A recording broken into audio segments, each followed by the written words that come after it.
هاجسي قال اخو عامر بصوت القصايد هاتمها وبقلبي واشرح في قصيده او عسرت بالقرب ولو يوم واحد من حنين المفارق لارض جده وسيده خل معها بجوفي مثل ما السيل وارد لقد اقبل يحوم النافحه والرقيده حنت الشوق في صدري مثيل الرواحد كل حنه لها بالامس ذكرى سعيده عن بلادي ما لاح العرش خير البلايد عز راسي وقبلت منهجي والعقيده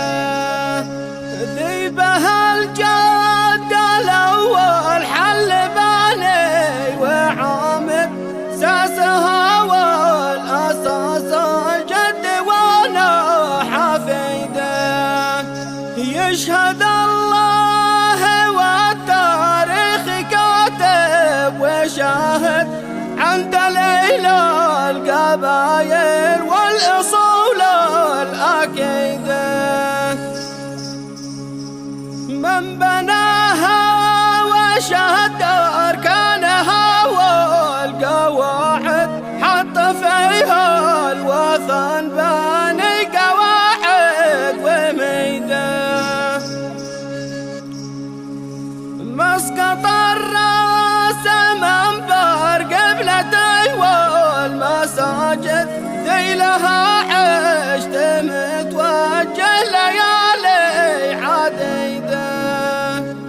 شوق عيني لكم حتى ولو كنت راقد ذي تعود لي الرؤيا بصوره جديده كل ما هاجت أشواقي وحبيت أعاود حاصرتنا